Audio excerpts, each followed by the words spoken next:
I watched my family enjoy Christmas dinner while I sat outside in the cold. I fed a shivering dog my only sandwich. Then I saw it. A diamond on his collar. I dialed the number on his collar. Out of nowhere, a black Mercedes arrived. The butler revealed the dog belonged to a disabled billionaire I nursed years ago. When he saw me, he did something that changed my Christmas night and my life. I'm glad to have you here. Follow my story until the end and comment the city you're watching from, so I can see how far my story has reached. My name is Flora, and at 68 years old, I thought I had learned to expect very little from my family. But nothing could have prepared me for Christmas Eve, 2024, when my own son made it clear that I wasn't welcome at my grandson's first Christmas dinner. The phone call came 3 days earlier. "Mom, about Christmas dinner," Trent said, his voice carrying that particular tone I'd grown to recognize over the years, the one he used when he was about to deliver news I wouldn't like.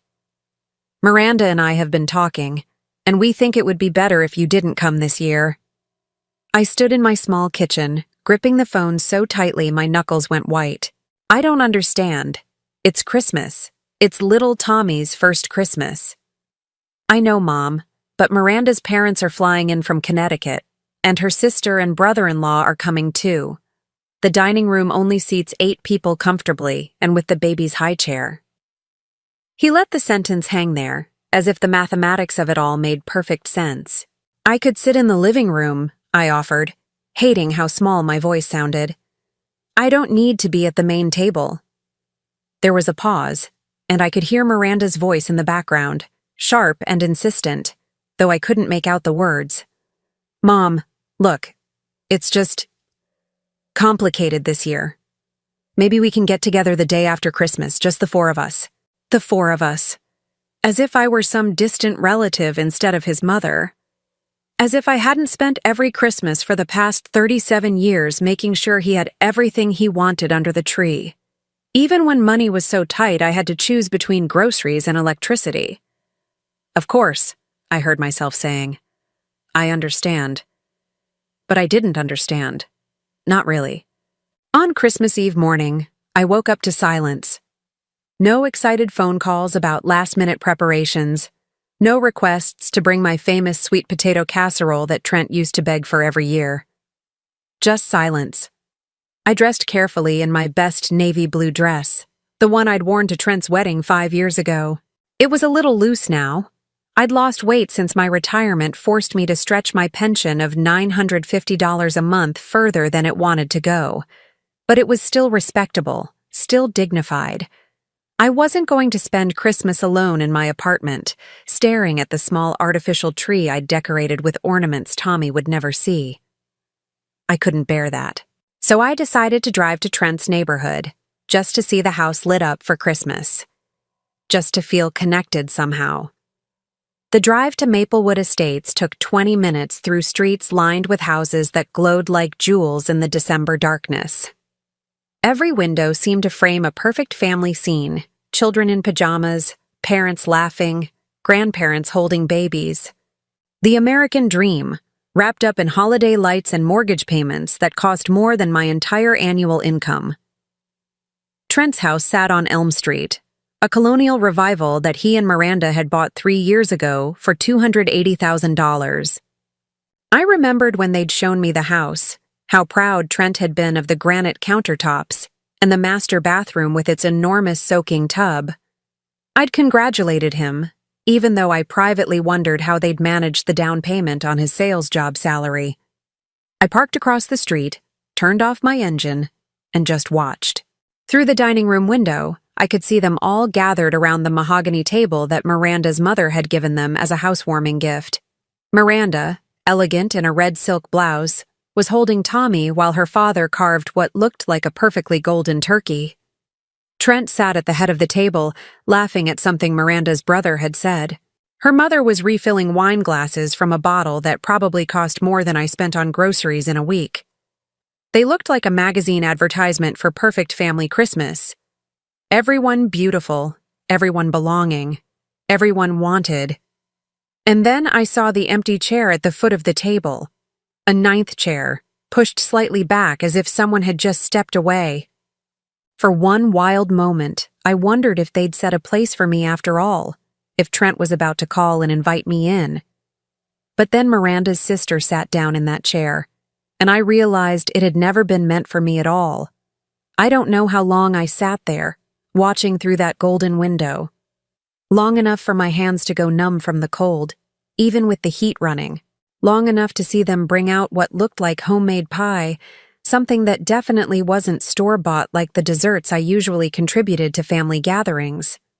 Finally, I couldn't stand it anymore.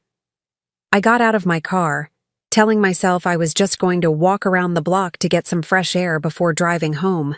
The sidewalks were clear, but patches of ice caught the streetlight, making everything look fragile and slippery. As I walked past Trent's house, I could hear laughter spilling out into the night. Warm, genuine laughter. The kind I remembered from when Trent was small and it was just the two of us, before he learned to be embarrassed by our tiny apartment and my secondhand clothes. I made it 3 blocks before I had to stop. Not because I was tired, but because my chest felt so tight I couldn't breathe properly. I sat down on a bench in the small neighborhood park, closed my eyes, and tried to remember when things had changed between us. When had I become someone my son was ashamed of? When had my love become something he tolerated rather than treasured? The wind picked up, cutting right through my wool coat. I should have gone home then. Should have driven back to my apartment and heated up the can of soup I'd planned for dinner. Should have watched some old Christmas movie and gone to bed early. Instead, I just sat there, feeling more alone than I ever had in my life. That's when I heard the whimpering. At first, I thought it was just the wind, but then I heard it again. A soft, desperate sound coming from underneath the park bench beside mine. I leaned over and saw him. A small dog, maybe 20 pounds, with golden fur matted with snow and ice. He was shivering so violently his whole body shook. "Oh, honey," I whispered, getting down on my knees on the frozen ground. "What are you doing out here all alone?" The dog looked up at me with dark brown eyes that seemed to hold all the sadness in the world. He was wearing a collar, but no leash. Someone's pet, lost or abandoned on Christmas Eve.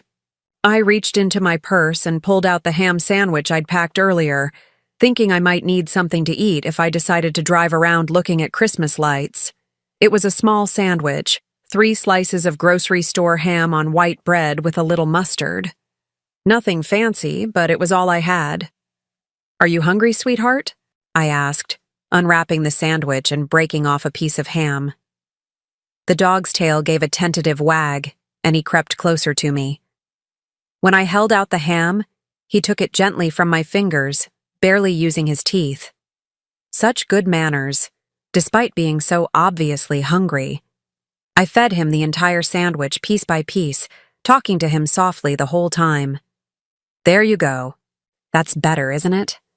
Such a good boy. Someone must be missing you terribly." As I gave him the last piece of bread, I noticed his collar more clearly. It wasn't just any collar.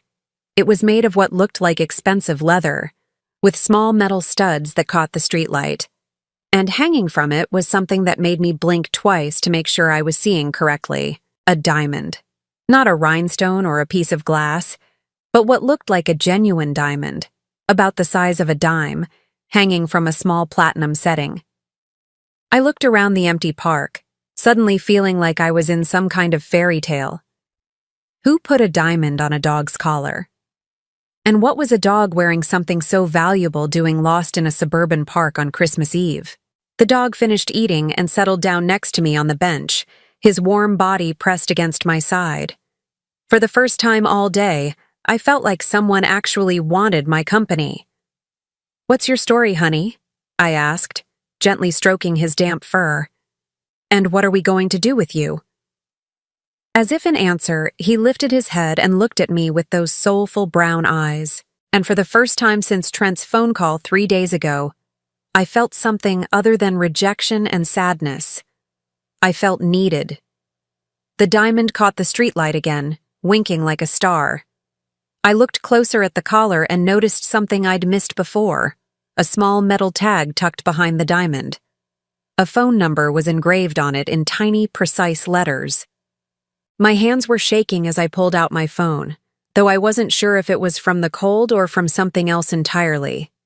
Something that felt like hope, even though I couldn't explain why. The dog leaned against me harder, as if he knew that whatever happened next was going to change everything. I stared at the phone number on the tag for a full minute before I found the courage to dial it. My fingers were numb from the cold, and I had to try 3 times before I managed to press the right numbers. The phone rang once, twice. On the 3rd ring, a crisp, professional voice answered. "Wellington Residence, Maxwell speaking." I nearly hung up. Wellington Residence? Maxwell? This sounded like something out of a movie, not the kind of phone call a retired nurse from a 1-bedroom apartment was supposed to be making. Hello? I managed, my voice barely above a whisper. "I found a dog. He has this phone number on his collar." There was a pause, and then the voice, Maxwell, became suddenly urgent. "Ma'am, could you please describe the dog?" He's small, golden fur, very sweet. He was lost in Riverside Park, and he seemed hungry and cold. "Oh, thank goodness," Maxwell said, and I could hear genuine relief in his voice. "Ma'am, this is extremely important. Where are you right now? Are you safe? Is the dog with you?" Charlie. So that was his name. "Yes, we're both fine. We're still in the park on Elm Street, but—" "Please don't move," Maxwell interrupted. "I'm sending someone to collect you both immediately. May I have your name?" "Flora," I said automatically. "Flora Henderson. But I don't understand." "Mrs. Henderson, I cannot thank you enough for calling. You have no idea how worried we've been. Please, just stay exactly where you are. Someone will be there in less than 10 minutes.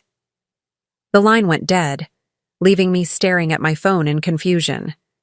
I looked down at Charlie, who was now sitting calmly beside me as if none of this was strange at all. "What exactly have I gotten myself into, Charlie?" I asked him. He wagged his tail and licked my hand, which was somehow reassuring despite the bizarre circumstances. True to Maxwell's word, exactly 8 minutes later, a pair of headlights turned into the park. But it wasn't just any car. It was a black Mercedes sedan, the kind I'd only ever seen in movies or driving past me on the highway. It moved silently through the park entrance and came to a stop directly in front of my bench. The driver's door opened, and out stepped a man who looked like he'd walked out of a different century. He was wearing a perfectly tailored black coat, leather gloves, and what appeared to be an honest-to-goodness chauffeur's cap. He had to be in his 60s, with silver hair and the kind of posture that spoke of military training or years of formal service. "Mrs. Henderson?" he asked, approaching us with measured steps. His voice was the same one I'd heard on the phone, Maxwell. "Yes," I said, standing up slowly. Charlie remained pressed against my legs, but his tail was wagging faster now, as if he recognized either Maxwell or the car. "Ma'am," Maxwell said, and then he did something that nearly knocked me over. He bowed, actually bowed, like I was royalty instead of an old woman in a worn coat sitting in a public park. "I cannot express how grateful Mr. Wellington will be that you found Charlie and kept him safe." Mr. Wellington. The name sent a little chill down my spine, though I couldn't say why. "Is Mr. Wellington Charlie's owner?" I asked. "Indeed he is, ma'am, and he's been quite beside himself with worry." Maxwell looked down at Charlie, who had trotted over to him and was receiving gentle pats. Charlie has never wandered off before. Mr. Wellington was afraid something terrible might have happened. I watched Maxwell's face carefully. There was something in his expression, something that suggested this was about more than just a lost pet. "How did Charlie get lost?" I asked. Maxwell's expression became carefully neutral. "There was an incident earlier this evening. Charlie was startled and ran off during his walk. We've had search teams looking for him for hours." Search teams for a dog. I glanced again at the diamond hanging from Charlie's collar and began to understand that whoever Mr. Wellington was, he was not an ordinary person. Mrs. Henderson, Maxwell continued, Mr. Wellington would very much like to thank you in person if you'd be willing. He's waiting at the house. I looked at the Mercedes, then at Maxwell's expectant face, then down at Charlie, who was looking up at me with those trusting brown eyes. I don't think that's necessary, I said slowly. I'm just glad Charlie is safe. I should probably get home. Ma'am, Maxwell said, and his voice held a note I couldn't quite interpret. I think you should know that Mr. Wellington specifically asked me to tell you that he's been hoping to meet you for a very long time. My heart stopped. I'm sorry, what did you say? He's been hoping to meet you, ma'am, for a very long time. The words hung in the cold air between us. This made no sense. I'd never heard the name Wellington before tonight. I was absolutely certain I'd never met anyone who owned diamonds for their dog, or had chauffeurs who spoke like they'd stepped out of a British novel. I think there's been some mistake, I said. I've never met any Mr. Wellington. Maxwell's face softened slightly. Ma'am, with all due respect, I think you have, though it was a long time ago, and he went by a different name then. A different name. My mind started racing, trying to think of anyone I might have known who could have become wealthy enough to own cars like this and employ people like Maxwell. But I came up blank. Mrs. Henderson, Maxwell said gently. Mr. Wellington was a patient of yours at Harrison General Hospital about 15 years ago. The words hit me like a physical blow. Harrison General. I'd worked there for 12 years before budget cuts forced them to eliminate my position. I'd cared for hundreds of patients during that time, maybe thousands. I cared for a lot of patients, I said weakly. Yes, ma'am, but Mr. Wellington remembers you very clearly. He's never forgotten your kindness during what was a very difficult time in his life. I tried to think, to remember anyone who might have been named Wellington. But the truth was, after so many years and so many patients, faces and names tended to blur together, unless something extraordinary had happened. He remembers me? I asked. Oh, yes, ma'am. He's spoken of you often over the years. He's tried to find you multiple times, but you'd moved, and your old phone number was disconnected. This was becoming surreal. Someone had been looking for me. Someone I'd cared for had actually remembered me enough to try to find me years later. Ma'am, Maxwell said, glancing at his watch. It's Christmas Eve, and it's quite cold. Mr. Wellington is waiting, and I know he'd be honored if you'd allow me to drive you to meet him, even if it's just for a few minutes. I looked around the empty park, thought about my silent apartment and the can of soup waiting for me. Then I thought about Trent and Miranda, and the perfect family dinner I'd never be invited to. What did I have to lose? All right, I heard myself saying. I'll meet him. Maxwell's face broke into the first genuine smile I'd seen from him. Wonderful, ma'am, if you'll allow me. He moved to open the rear door of the Mercedes, and I got my first look at the interior.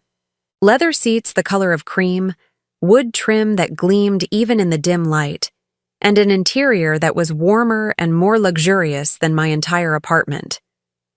Charlie jumped in first, settling himself on the seat like he'd done it 1,000 times before. I slid in after him, sinking into leather so soft it felt like sitting on a cloud. Maxwell closed the door gently and returned to the driver's seat. The car started so quietly I barely heard the engine. Where are we going? I asked as we pulled out of the park. Not far, ma'am, Maxwell said, glancing at me in the rearview mirror. About 20 minutes to Lakeshore Drive. Lakeshore Drive. I knew the area. It was where the really wealthy people lived. Houses that sold for millions of dollars, with private docks and gates and security systems. Not the kind of place where people like me were usually welcome. As we drove through the increasingly upscale neighborhoods, Maxwell made polite conversation about the weather and Charlie's habits, but I could sense something beneath his professional demeanor. An excitement, maybe, or anticipation. "Maxwell," I said finally, "can you tell me what Mr. Wellington's first name is? It might help me remember him." In the rearview mirror, I saw Maxwell smile. "Of course, ma'am. His name is Dean Wellington." Dean. The name hit me like lightning, and suddenly I was back in room 412 at Harrison General 15 years ago. A man in his late 30s, paralyzed from a car accident, angry and bitter and convinced his life was over. His family had visited the first few weeks, but as it became clear he might never walk again, the visits had become less frequent, then stopped altogether. Dean Morrison. That had been his name then. Morrison, not Wellington. I remembered him now. How could I have forgotten? He'd been one of my most challenging patients, not because of his medical needs, but because of his rage. He'd yelled at nurses, thrown things, refused treatment. Everyone dreaded being assigned to his room. Everyone except me. I'd seen something in his eyes that the others missed. Not anger, but terror. The terror of a man who'd lost everything he thought made him who he was. "Oh my God," I whispered. "Dean." "Yes, ma'am," Maxwell said softly. "He's been looking for you for a very long time." My heart started beating faster as more memories came flooding back. The weeks I'd spent talking to him, listening to him rage against his fate. The day he'd finally let me read to him. The afternoon he'd cried in my arms like a child. And the day I'd been told he was being transferred to a long-term care facility because his insurance had run out. I'd never seen him again. "How is he?" I asked, my voice barely audible. Maxwell's smile in the mirror was radiant. "Ma'am, Dean Wellington is one of the most successful men in the state, but more importantly, he's one of the happiest. And he credits that entirely to a nurse named Flora Henderson, who refused to give up on him when everyone else had." The Mercedes turned into a driveway that seemed to go on forever, lined with trees that had been wrapped in thousands of tiny lights. At the end of the drive stood a house that looked like something from a fairy tale. Not ostentatious, but elegant and welcoming, with warm light spilling from every window. Charlie was sitting up now, tail wagging furiously, obviously recognizing home. "Ma'am," Maxwell said as we pulled to a stop in front of the house, "Mr. Wellington, Dean, wants you to know that finding you tonight feels like a Christmas miracle." Charlie running off and ending up in that exact park where you would be sitting at that exact moment. Well, he doesn't believe in coincidences.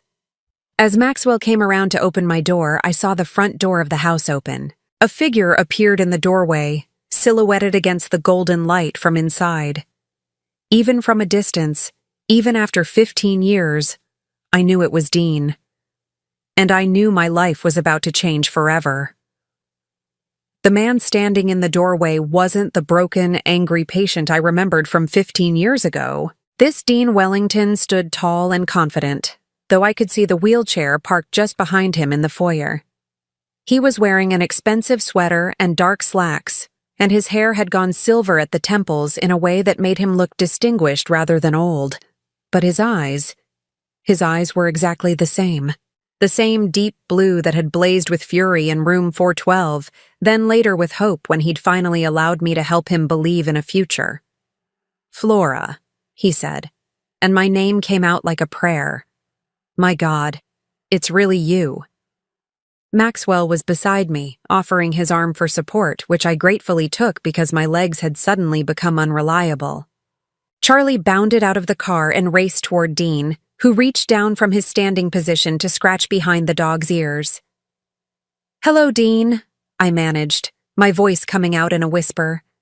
"I can't believe you're standing?" He smiled, that same crooked smile I remembered, though it was no longer bitter. It took 5 years of physical therapy, 3 experimental surgeries, and more determination than I knew I had.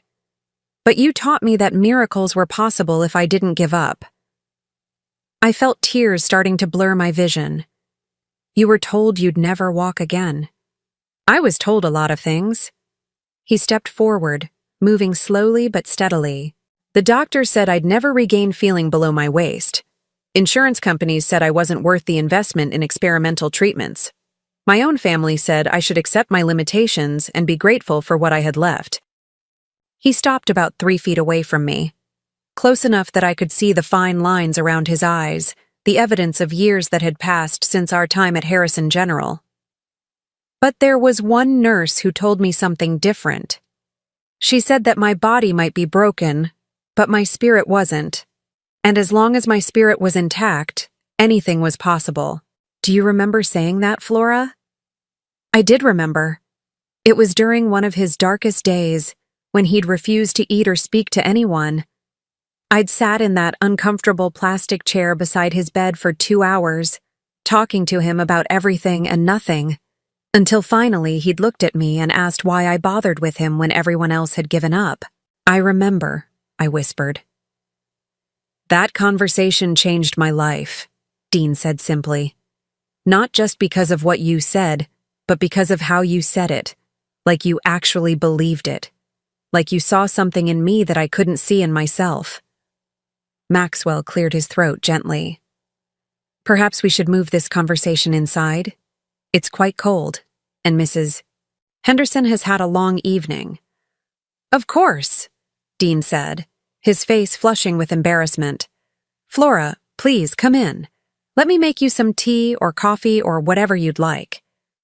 The interior of the house was even more beautiful than the exterior. The foyer opened into a living room that managed to be both elegant and comfortable, with a fireplace crackling warmly and furniture that looked like it had been chosen for comfort rather than show. Family photos, though I noticed they seemed to be of Dean with friends and colleagues rather than blood relatives, lined the mantelpiece, and Charlie immediately settled onto what was obviously his favorite spot on a leather sofa. This is beautiful, I said, and I meant it. Despite the obvious wealth on display, there was something warm and inviting about the space. It felt like a home, not a showpiece. Thank you. I've tried to make it comfortable. After spending so many months in sterile hospital rooms, I wanted to surround myself with things that felt alive and welcoming. He gestured toward a pair of chairs near the fireplace. Please sit. Let me get you something warm to drink. As I settled into a chair that was probably worth more than my monthly pension, I watched Dean move around the kitchen area that was visible from the living room. His movements were careful but confident, and I could see the subtle ways he'd adapted his routine to accommodate his physical limitations. The counters were slightly lower than standard and everything was within easy reach. You know, I said as he prepared what smelled like expensive coffee, I've wondered about you over the years. After you were transferred, I tried to find out what happened to you, but patient privacy laws. I know, he said, carrying a tray with coffee and what looked like homemade cookies. I tried to find you too. When I was finally ready to leave that facility and start rebuilding my life, you were the first person I wanted to thank. But you'd left Harrison General, and no one could tell me where you'd gone. He settled into the chair across from me, and I noticed he moved with the practiced ease of someone who'd learned to navigate the world differently but successfully. I hired private investigators, he continued. But Flora Henderson is a common enough name, and I didn't have much to go on. I knew you lived somewhere in the metropolitan area, but that was it. You hired investigators to find me? I asked, shocked. Flora, you saved my life. Not in a medical sense. Other nurses could have administered my medications and monitored my vitals. You saved my life by refusing to let me disappear into despair. He leaned forward, his eyes intense.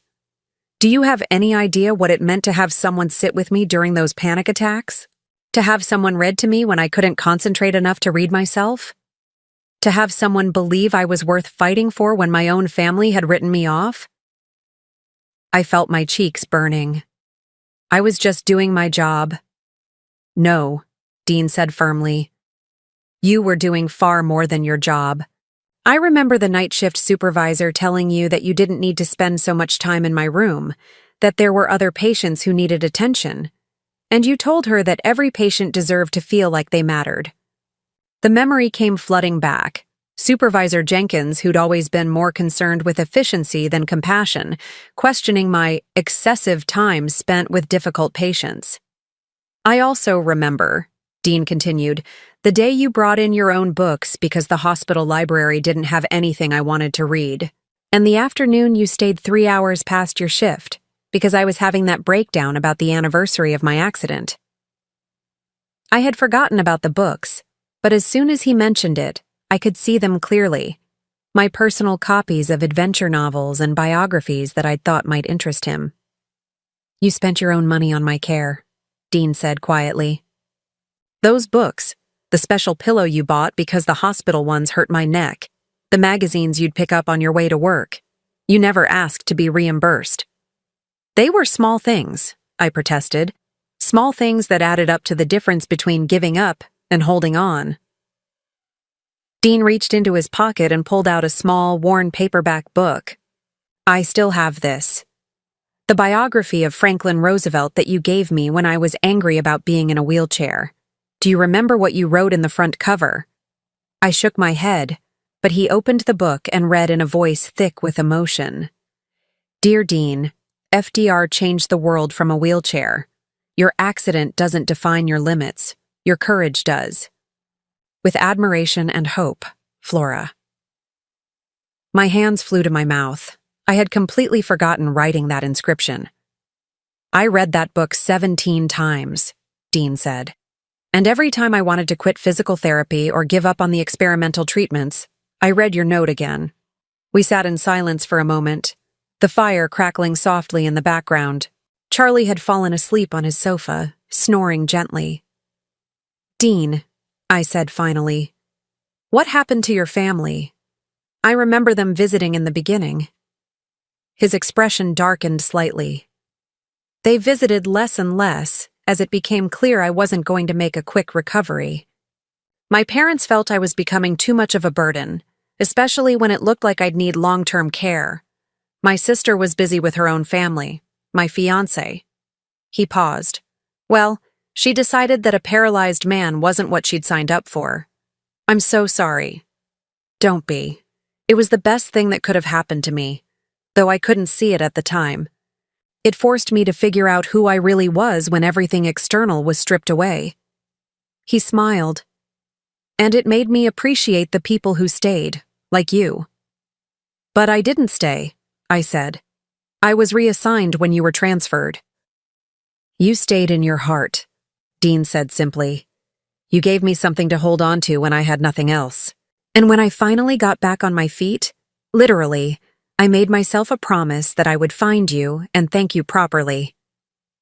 He gestured around the beautiful room. Everything I built, every success I've had, it all started with the foundation you helped me lay in that hospital room. The belief that I was worth fighting for. What did you build? I asked, curious about how the broken man I'd known had become someone who lived in a house like this. Technology, he said. After I left the rehabilitation facility, I used the settlement money from my accident to start a software company. It turns out that being forced to think differently about how to navigate the world gave me insights into creating more intuitive, accessible technology.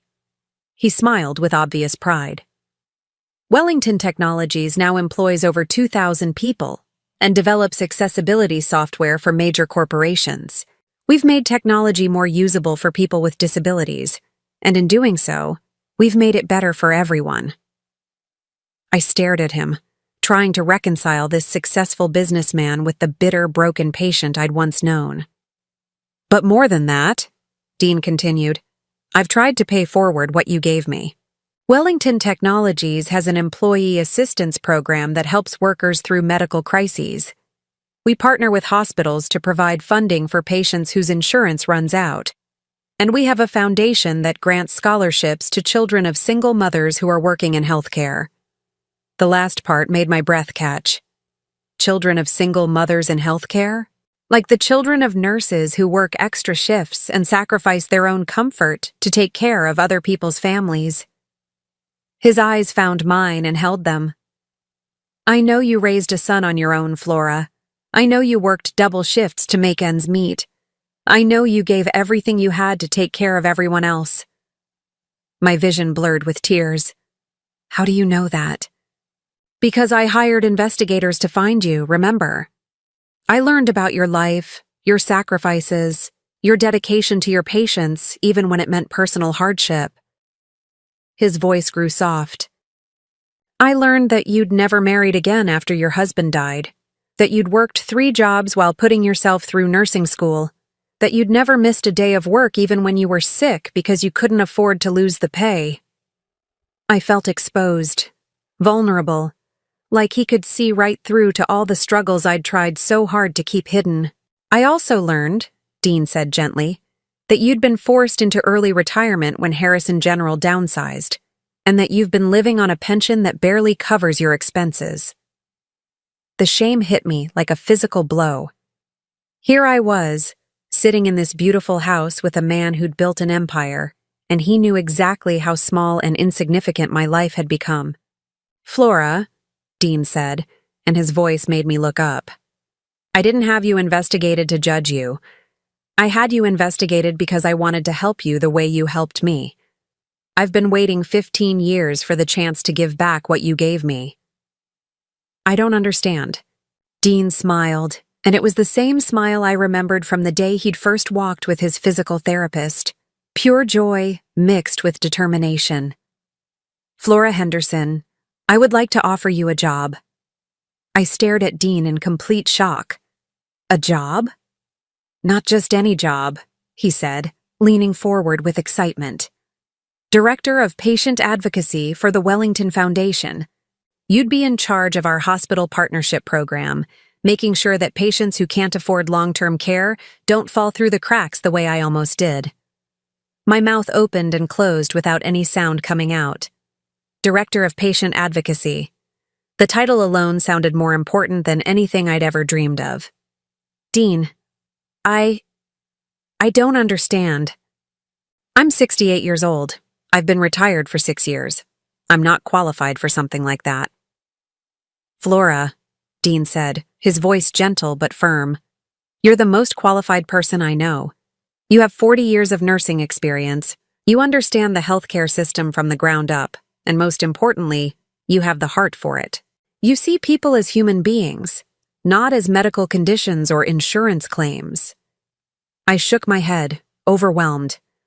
But I don't have a college degree in administration or business or— I don't care about degrees, Dean interrupted. I care about character. I care about someone who will fight for patients the way you fought for me. He paused, studying my face. The salary would be $8,500 per month, plus full health benefits, plus a housing allowance. $8,500 per month, more than 4 times my current pension, more money than I'd ever made in my life, even when I was working full-time. That's too much, I said automatically. I couldn't possibly be worth that much. Dean's expression grew serious. Flora, let me tell you something about worth. Do you remember the night I tried to refuse my pain medication because I said I deserved to hurt? I remembered. It had been about 6 weeks into his stay, during one of his darkest periods. He'd been convinced that the accident was punishment for some unnamed sin, and he'd decided he didn't deserve relief from his suffering. You sat beside my bed for 4 hours that night, Dean continued. You didn't lecture me about being foolish or try to force the medication on me. You just talked to me about pain, physical pain and emotional pain, and how healing from both required courage, not punishment. The memory was clearer now. I'd shared stories about other patients I'd seen overcome tremendous obstacles, and I'd told him about my own grief after my husband died, how I'd had to choose between drowning in it or finding a way to honor his memory by living fully. By the end of that night, I took the medication. But more than that, I started to believe that maybe I deserved to get better. That maybe my life still had value even if it looked different than I'd planned. Dean stood up and walked to the mantelpiece, picking up a framed photograph. He brought it back and handed it to me. It showed a much younger Dean in a hospital bed, thin and pale but smiling. Beside the bed stood a woman in nursing scrubs, me, though I barely recognized myself. My physical therapist took that picture, Dean said. It was the first time I'd smiled since the accident. You'd just finished reading me that chapter from the Roosevelt biography, where he talks about fear being the only thing we have to fear. I stared at the photograph, remembering that day. Dean had been making real progress in physical therapy, but he'd been terrified that it wouldn't last, that he'd plateau and never improve further.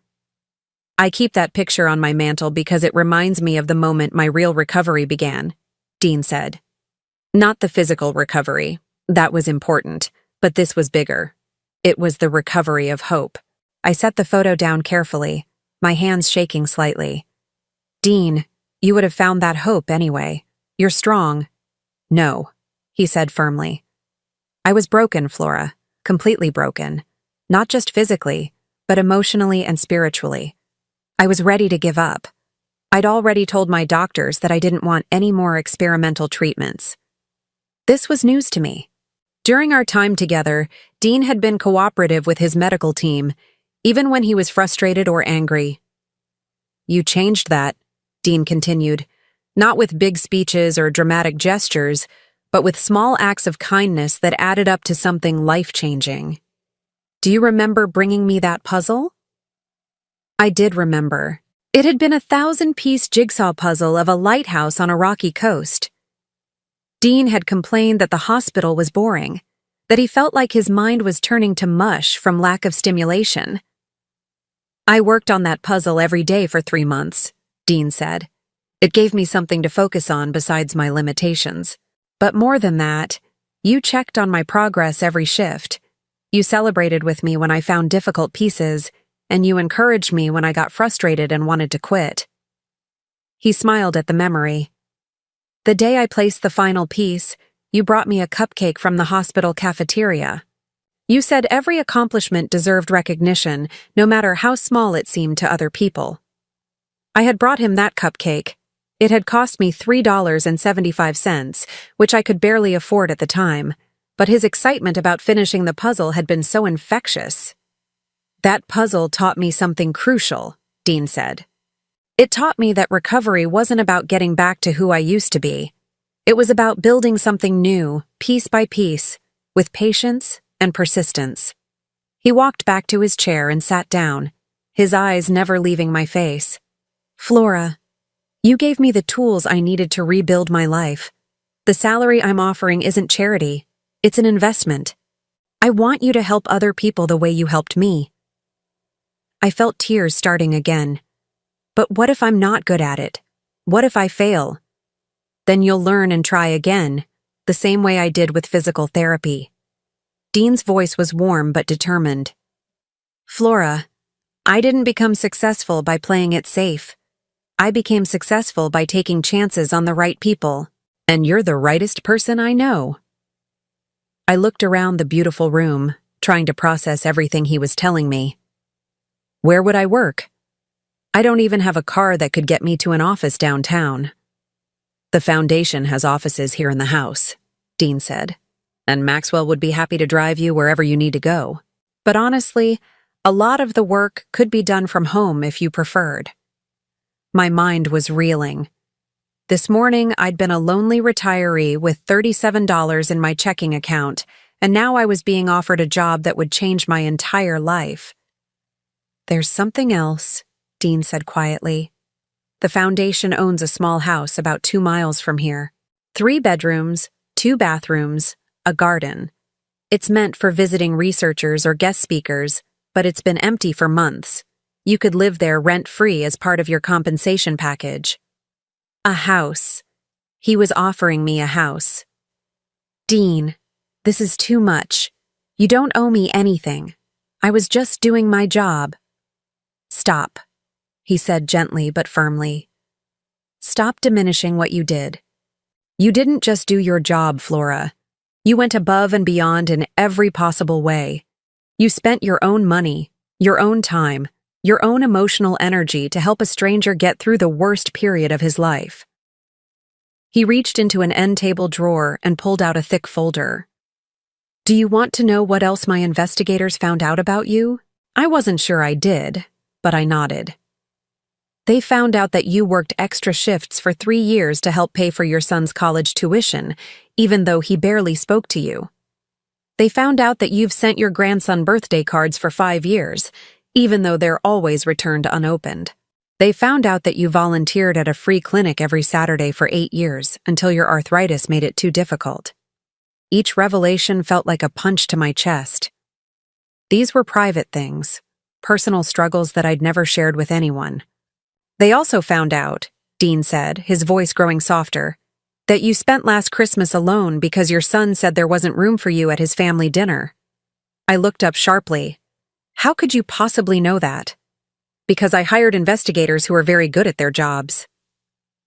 Dean's expression was gentle but sad. Flora, you've spent your entire adult life taking care of other people, and no one has taken care of you. That ends now. I felt a sob building in my chest. Dean, you don't understand. My relationship with my son is complicated. I wasn't always there for him when he was growing up because I was working so much. Maybe I deserve.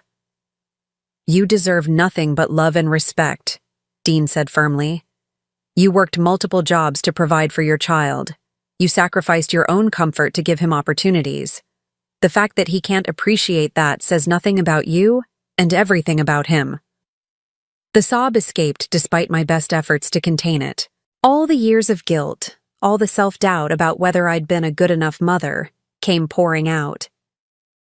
Dean moved to the sofa and patted the cushion beside him. Come here, he said gently. I moved to sit beside him, and he handed me a box of tissues from the coffee table. Flora, he said, I want to tell you something that might be hard to hear. Your son doesn't appreciate you not because you failed as a mother, but because he's never had to face real hardship. You worked so hard to give him stability that he never learned to value sacrifice. I wiped my eyes with a tissue. He's not a bad person. He just takes you for granted, Dean finished. And that's not acceptable. You raised him. You supported him. You loved him unconditionally. The fact that he can't make room for you at Christmas dinner is a reflection of his character, not yours. We sat in comfortable silence for a few minutes, Charlie's gentle snoring the only sound in the room. Outside, snow had begun to fall again, but inside, by the fire, I felt warmer than I had in years. Flora, Dean said finally, I'm going to ask you a direct question, and I want you to answer honestly. Are you happy with your current life? I thought about my small apartment, my empty days, the phone that rarely rang except for telemarketers. I thought about spending holidays alone, about having to choose between groceries and prescription medications, about feeling invisible and unnecessary. No, I whispered. I'm not happy. Then let me help you change that, Dean said. Take the job, move into the house. Let me give you the chance to feel valued and important again. I looked at him, this man I'd known as broken and bitter, now successful and kind, offering me a lifeline I'd never dared to hope for. What if your investigators were wrong about me? I asked. What if I'm not as good a person as you think I am? Dean smiled. Flora, do you know how I knew it was you who found Charlie tonight? I shook my head. Because only someone with your heart would sit in a freezing park on Christmas Eve and give their last sandwich to a stray dog. Charlie didn't wander off by accident. I let him go, hoping he'd lead me to someone who would help him. I've been doing it for months, looking for you. My mouth fell open. You've been using Charlie to find me? I knew you lived somewhere in this area, and I knew that if our paths crossed, you'd be the kind of person who would help a lost animal. Dean's eyes twinkled with mischief. I just didn't expect him to find you on Christmas Eve. That really was a miracle. I stared at him in amazement. You're telling me this whole thing was a setup? Not a setup, a hope. A hope that the woman who saved my life 15 years ago would still be the kind of person who would save a stranger's dog on the coldest night of the year. He reached over and took my hand, and I was right. For the first time in years, I felt something I'd almost forgotten, the feeling of being truly wanted, truly valued, truly seen. Yes, I said, my voice stronger than it had been all evening. Yes, I'll take the job. Dean's face broke into a grin that could have powered the whole house. Welcome to the Wellington Foundation, Director Henderson. The next morning, I woke up in what Dean called the guest suite, a bedroom larger than my entire apartment, with windows that looked out over a garden dusted with fresh snow. For a moment, I forgot where I was, and then the events of Christmas Eve came flooding back. The job offer, the house, the chance to start over at 68 years old. It all seemed too good to be true in the harsh light of morning. A soft knock at the door interrupted my thoughts. Mrs. Henderson? Maxwell's voice was gentle. Mr. Wellington asked me to let you know that breakfast is ready whenever you'd like to join him. I'd slept in my clothes from the night before, and I felt rumpled and out of place. Thank you, Maxwell. I'll be right down. When I made my way to the kitchen, I found Dean at the stove, expertly flipping pancakes with one hand while steadying himself with the other. Charlie was sitting hopefully nearby, clearly expecting scraps. Good morning, Dean said with a warm smile. I hope you slept well. Better than I have in months, I admitted. The bed had been like sleeping on a cloud, and for the first time in years, I hadn't woken up worrying about money. Excellent. I made my famous blueberry pancakes. Well, I say famous, but really only Charlie and Maxwell have ever tasted them. He gestured toward a place setting at the kitchen island. Coffee's fresh, and there's orange juice if you prefer. As I settled onto the bar stool, I watched Dean move around his adapted kitchen with easy confidence. Everything was positioned for someone who needed to maintain balance while cooking, but it didn't look medical or institutional. It just looked thoughtfully designed. Dean, I said as he placed a stack of perfect golden pancakes in front of me. I want you to know that last night meant everything to me. But I've been thinking, and I'm not sure I'm the right person for this job. He paused, syrup bottle halfway to his own plate. What makes you say that? I don't have any experience with foundations or administration. I've never managed anything bigger than a nursing shift. What if I disappoint you? Dean set down the syrup and looked at me seriously. Flora, can I tell you about my first day as CEO of Wellington Technologies? I nodded, cutting into the pancakes, which smelled incredible. I had no idea what I was doing. None. I'd started the company from my rehabilitation facility bed, but I'd been so focused on the technical side that I'd never thought about actually running a business. He laughed, shaking his head. My first board meeting was a disaster. I forgot half the agenda, mispronounced our biggest client's name, and accidentally revealed confidential information that nearly cost us a contract. What happened? My board wanted to replace me with someone more experienced, but my mentor, an older gentleman named Frank Morrison who'd invested in the company, took me aside afterward. Dean's expression grew thoughtful. He said, Son, competence can be taught, character cannot. I didn't invest in your experience. I invested in who you are. He reached across the counter and touched my hand gently. Flora, I'm not hiring your resume. I'm hiring your heart. Everything else can be learned. Despite his reassurance, anxiety gnawed at me. But what if your board of directors feels differently? What if they think you're making a mistake hiring someone like me? Then they'll learn that I don't make mistakes when it comes to people. Dean's voice was calm but firm. Besides, I am the board of directors. The foundation is my baby, funded entirely by Wellington Technologies' profits. I answer to no one but my own conscience. After breakfast, Dean gave me a tour of the foundation offices, which occupied the entire east wing of his house. The setup was impressive, but not intimidating. Comfortable chairs, warm lighting, and walls covered with thank you letters from families the foundation had helped. This will be your office, Dean said, opening the door to a corner room with windows on two sides. If you want to change anything about the decor, just let Maxwell know. I walked to the window and looked out at the snow-covered garden. It's beautiful. But Dean, are you sure about the salary? $8,500 a month seems like so much for someone who doesn't even know what she's doing yet. Flora, last year Wellington Technologies generated $450 million in revenue. The foundation's budget is $12 million annually. Your salary represents less than 1% of our charitable giving. He joined me at the window.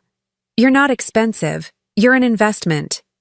That afternoon, Maxwell drove me to my apartment to pack my belongings. The contrast between my tiny, shabby home and Dean's elegant house was jarring, and I felt embarrassed for Maxwell to see how little I had.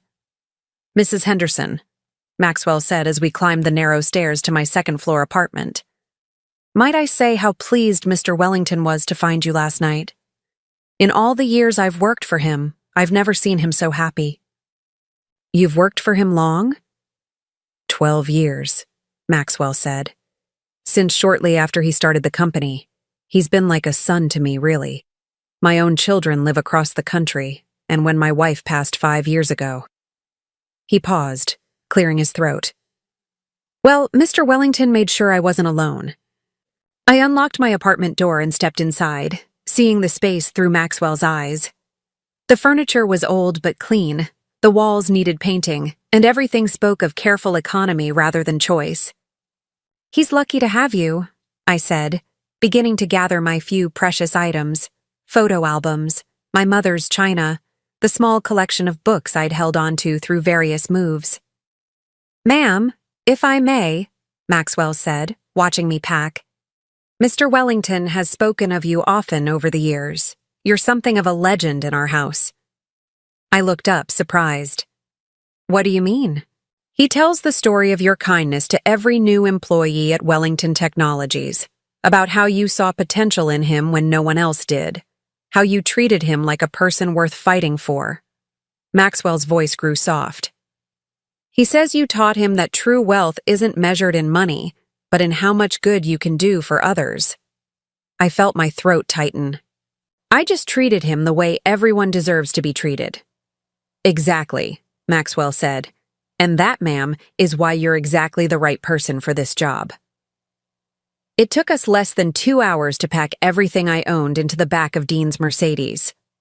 As Maxwell loaded the last box, I took one final look around the apartment that had been my home for 6 years. When I gave my keys to the landlord and told him I wouldn't be renewing my lease, his only response was to grunt and make a note in his ledger. No goodbye, no acknowledgement of the years I'd lived there without ever missing a rent payment. The house Dean had offered me was everything he'd promised and more. Built in the 1920s, it had hardwood floors, built-in bookshelves, and a kitchen with windows that looked out over a small but well-maintained garden. There was even a reading nook with a window seat where I could imagine spending quiet afternoons. "The foundation pays for utilities and maintenance," Dean explained as he showed me around. "All you need to worry about is making it feel like home." That evening, as I unpacked my meager belongings in my new spacious bedroom, my phone rang. The caller ID showed Trent's number, and for a moment I considered not answering. But old habits die hard. "Hello, Trent?" "Mom? I just drove by your apartment and there's a for rent sign in the window. Where are you?" His voice carried a note of panic that I hadn't heard since he was a child. I realized he must have come by to deliver whatever token gesture of Christmas cheer he'd felt obligated to provide. "I moved," I said simply. "Moved? Where? Why didn't you tell me?" I looked around my beautiful new bedroom, with its view of snow-covered trees and its sense of peace and security. "I didn't think you'd be interested." "Of course I'm interested. You're my mother. Where are you living? Do you need help with the rent?" The irony of his sudden concern would have been amusing if it weren't so painful. 24 hours ago, I'd been alone and unwanted. Now that I was no longer available to be taken for granted, I'd suddenly become worthy of his attention. "I don't need help, Trent. I'm fine." "But Mom, you can't afford to live anywhere decent on your pension.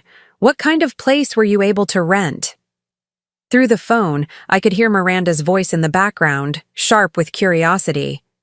I could picture them in their perfect house, suddenly realizing they'd lost track of their reliable backup plan, the mother who could always be counted on to be available when needed.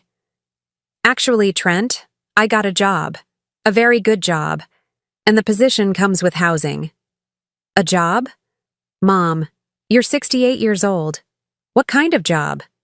Director of Patient Advocacy for the Wellington Foundation. The silence that followed was so complete, I wondered if the call had been dropped. Mom, Trent said finally, his voice careful. That sounds like a big title. Are you sure this is legitimate? There are a lot of scams targeting seniors. I felt a familiar flash of anger. Even now, even when I was telling him about the most wonderful thing that had happened to me in years, his first instinct was to doubt me. It's legitimate, Trent. The foundation is run by someone I used to care for when I was a nurse. He remembered me and offered me the position. Well, how much does it pay? Because if this person is taking advantage of you, I almost told him, almost shared the incredible salary that would change everything about my life. But something stopped me. Maybe the memory of Christmas Eve, sitting alone in that park while he enjoyed his perfect family dinner. It pays enough, I said instead. More than enough. Mom, I think you should be careful. This sounds too good to be true. Maybe you should come stay with us while you think this through. The offer was too little. Too late. If he'd made it 24 hours earlier, I might have been pathetically grateful. Now it just sounded hollow. Thank you. But I'm very happy where I am.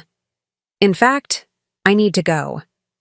I start work tomorrow, and I want to be well rested. But Mom? Goodbye, Trent. Give my love to Miranda and Tommy. I hung up before he could respond, then immediately turned off my phone. Through my bedroom window, I could see lights glowing warmly in Dean's house across the garden. I thought about the man who had remembered a kindness from 15 years ago, who had spent months looking for me, who had offered me not just a job, but a chance to matter again. For the first time in years, I fell asleep excited about tomorrow. 6 months later, I stood in my office at the Wellington Foundation, reviewing applications for our newest program, Emergency Medical Assistance for Families Facing Unexpected Health Crises. The irony wasn't lost on me. I was now the person making decisions about who deserved help, who was worth investing in. The work was everything Dean had promised it would be: challenging, meaningful, and deeply rewarding. In my first month alone, we'd helped 12 families avoid bankruptcy due to medical bills, funded experimental treatments for 3 patients whose insurance had given up on them, and established partnerships with 4 regional hospitals to ensure no patient would be discharged without adequate support. I'd also discovered I had a talent for administration that surprised everyone, including myself. Years of managing complex patient care schedules had apparently prepared me well for coordinating foundation programs. My nursing background gave me credibility with medical professionals, and my personal experience with financial struggle helped me identify truly worthy cases. But the best part was working with Dean every day. He'd become not just my employer, but my closest friend. We shared morning coffee and discussed foundation business, but we also talked about books, current events, and memories of our respective pasts. He was brilliant and kind, and I treasured our growing friendship. The door to my office opened, and Maxwell appeared with his usual perfect timing. Mrs. Henderson, your 11 o'clock appointment is here. I glanced at my schedule. The Harrison General Hospital consultation? Yes, ma'am. The administrator wants to discuss expanding our partnership program. I smiled, gathering the files I'd need for the meeting. Harrison General, my old hospital, where I'd first met Dean all those years ago. It felt like completing a circle. As Maxwell ushered in the hospital administrator, a professional woman about 45 with tired eyes that I recognized from my own nursing days, I stood to greet her. Mrs. Henderson, I'm Sarah Martinez, Director of Patient Services at Harrison General. Thank you so much for agreeing to meet with me. We settled into the comfortable chairs by the window, and Sarah pulled out a thick folder of documents. I have to say, when we first heard about the Wellington Foundation's hospital partnership program, it sounded almost too good to be true, but after seeing the results at other facilities, she shook her head in amazement. The difference you've made is incredible. Over the past 6 months, the foundation had placed patient advocates in 8 regional hospitals. These advocates, many of them retired nurses like myself, worked directly with families to navigate insurance complications, find resources for continued care, and ensure that no patient fell through the cracks due to bureaucratic complications. The program has been very successful, I agreed. But it only works when hospital administration is fully committed to the partnership. Oh, we're committed, Sarah said quickly. We've seen too many families destroyed by medical debt, too many patients given up on because their insurance ran out. What you're offering, it's exactly what healthcare should be. We spent the next hour discussing implementation details, staffing requirements, and budget considerations. It was the kind of complex negotiation that would have terrified me 6 months ago, but now felt natural and energizing. As Sarah was leaving, she paused at the door. Mrs. Henderson, can I ask you something personal? I nodded. Were you ever a patient care nurse at Harrison General? Your name sounds familiar, and something about your approach to patient advocacy. I was, I said. I worked there for 12 years before the downsizing in 2018. Sarah's face lit up with recognition. I thought so. I was a new administrator then, and I remember hearing about a nurse who went above and beyond for her patients. The other staff talked about you all the time, how you'd stay late with difficult cases, how you never gave up on anyone. A warm feeling spread through my chest. After all these years, I was remembered not for my limitations or my struggles, but for my dedication. That's very kind of you to say. It's not kind, it's true. And now I understand why the Wellington Foundation is so effective. You're bringing that same heart to healthcare administration that you brought to bedside care. After Sarah left, I sat quietly in my office, looking out at the garden where snow was beginning to fall again. In a few hours, Dean and I would have our weekly dinner together, a tradition we'd started after my first week on the job. Tonight we were planning the Foundation's first annual gala, a fundraising event that would allow us to expand our programs even further. My phone buzzed with a text message. I glanced at it, expecting something work-related, but instead saw Trent's name. Mom, Miranda, and I were wondering if you'd like to come to dinner this weekend. Tommy's been asking about his grandmother. I stared at the message for a long time. Over the past 6 months, Trent had called regularly, his tone gradually shifting from concern to curiosity to something that might have been respect. He'd learned that my job was real, that my new living situation was legitimate, and that I was no longer the financially struggling woman he'd grown accustomed to dismissing. Miranda had even called once, supposedly to catch up, though I suspected she was fishing for information about exactly how well the foundation paid its directors. The truth was, I could afford to be generous now. I could afford to overlook their past treatment of me, to focus on building a better relationship going forward. Dean had taught me that holding on to resentment only poisoned the person carrying it, but I'd also learned something else over the past 6 months. I no longer needed their approval to feel valuable. Their acceptance, while pleasant, wasn't essential to my happiness. I typed back a careful response. That sounds lovely. Let me check my schedule and get back to you. It wasn't a no, but it also wasn't the eager, grateful yes I would have given 6 months ago. I had learned to value my own time and energy, to make decisions based on what I wanted rather than what other people expected of me. A knock at my office door interrupted my thoughts. Dean appeared, leaning against the doorframe with Charlie at his side. How did the Harrison General meeting go? Very well. They're enthusiastic about the partnership. I gestured to the chair across from my desk. Sarah Martinez remembered me from when I worked there. She said the staff used to talk about my patient care. Dean's face broke into a proud smile. Of course they did. You were probably the best nurse they ever had. I don't know about that. I do. Dean settled into the chair, and Charlie immediately went to his favorite spot under the window. Flora, there's something I've been wanting to discuss with you. His tone was more serious than usual, and I felt a flutter of anxiety. What is it? The foundation has grown faster than I ever imagined it would. In 6 months, we've expanded from a small local charity to a regional organization with real impact. He leaned forward, his expression earnest. But to take the next step, to become a truly national foundation, we need to restructure. My heart sank. Was he letting me go? Had I somehow failed to meet his expectations? I want to promote you to executive director, Dean continued, with full authority over all foundation operations. You'd be my partner in this, Flora, not my employee. I stared at him in shock.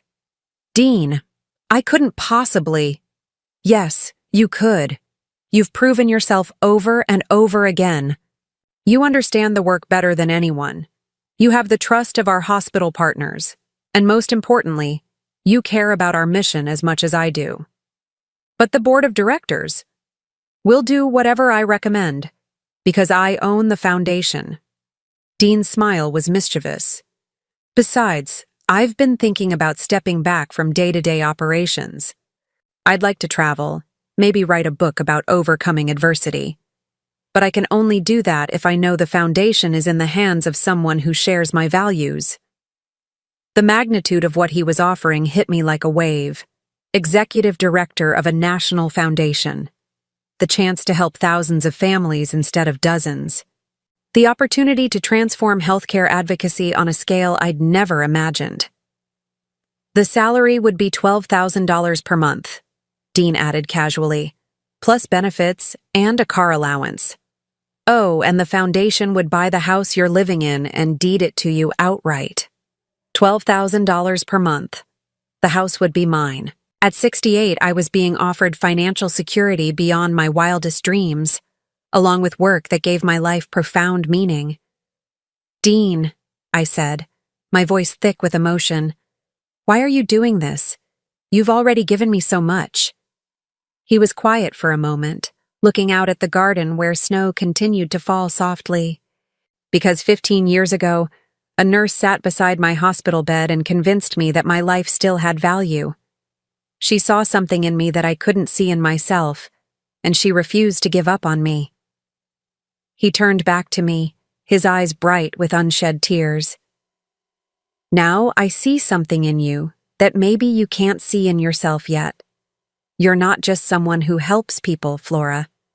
You're someone who changes lives. And I think it's time the world benefited from that gift on a much larger scale. I thought about the scared, broken man I'd met in room 412 and the confident, successful leader he'd become. I thought about my own journey from dismissed retiree to valued professional. Most of all, I thought about all the patients and families who might benefit from the foundation's expanded reach. Yes, I said, my voice stronger than it had been in years. Yes, I'll take the position. Dean's face lit up with pure joy. Welcome to your new life, Executive Director Henderson. As the sun set over the snowy garden, I realized that my real life was just beginning. At 68, I had found not just a job, but a purpose. Not just security, but joy. Not just a place to live, but a home where I was valued for who I was rather than what I could provide. Charlie stretched and yawned from his spot by the window, then padded over to rest his head on my lap. I stroked his silky ears, thinking about the chain of events that had brought us all together. A lost dog, a diamond collar, and an act of simple kindness on a cold Christmas Eve. Sometimes miracles came disguised as ordinary moments, and sometimes the family that mattered most wasn't the one you were born into, but the one you chose. Dean was right. I had learned something about true wealth. It wasn't measured in bank accounts or real estate or job titles. It was measured in the depth of connections you made, the good you did in the world, and the love you both gave and received. For the first time in my adult life, I was truly, completely, perfectly rich. And it had all started with feeding a sandwich to a stranger's dog, because sometimes the smallest acts of kindness create the biggest miracles of all. Now I'm curious about you who listened to my story. What would you do if you were in my place? Have you ever been through something similar? Comment below. And meanwhile, I'm leaving on the final screen 2 other stories that are channel favorites, and they will definitely surprise you.